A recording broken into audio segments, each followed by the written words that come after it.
பழனியில் ஆகஸ்ட் 24 மற்றும் 25 ஆகிய 2 நாட்கள் இந்து சமய அறநிலைத்துறை சார்பில் அனைத்து உலக முத்தமிழ் முருகன் மாநாடு நடைபெற உள்ளது.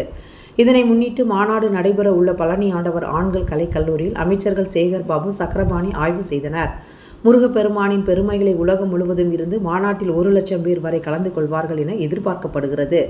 மாநாட்டுக்கு வரும் பக்தர்களுக்கு தேவையான உணவு, குடிநீர், தங்குமிடம், வாகன நிறுத்துமிடம், கழிப்பறை, மருத்துவம் உள்ளிட்ட வசதிகள் செய்து தர பணிகள் நடைபெறுகிறது. 4.5 ஏக்கர் பரப்பளவில் நடைபெறவுள்ள மாநாட்டு பணிகளை ஆகஸ்ட் 20ஆம் தேதிக்குள் முடிக்க உத்தரவிடப்பட்டுள்ளது.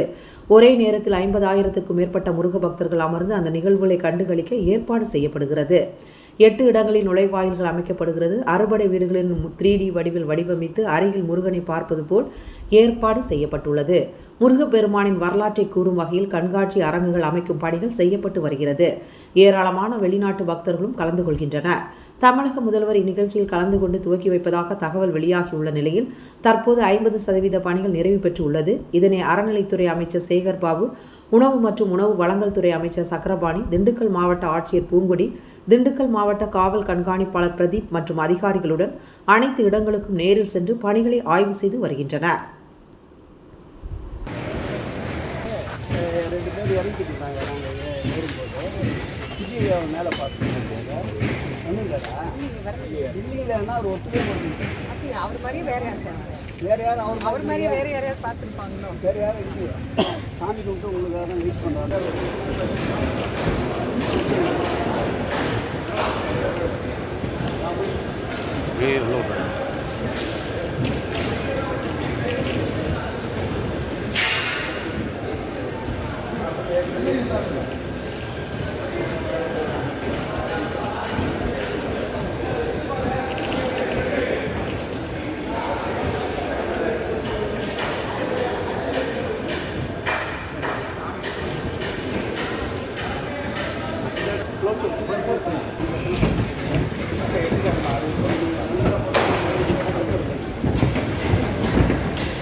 சார் இங்க வாங்க சார், போய் சார்.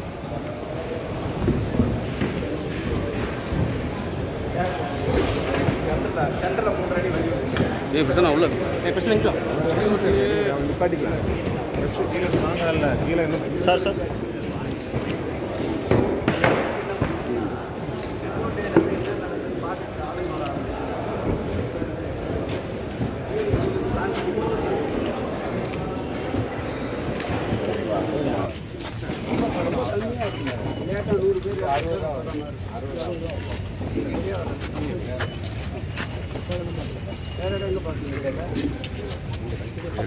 நல்லா இருக்கும்.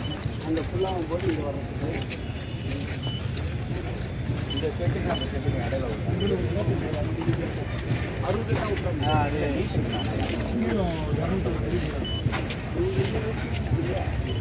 அது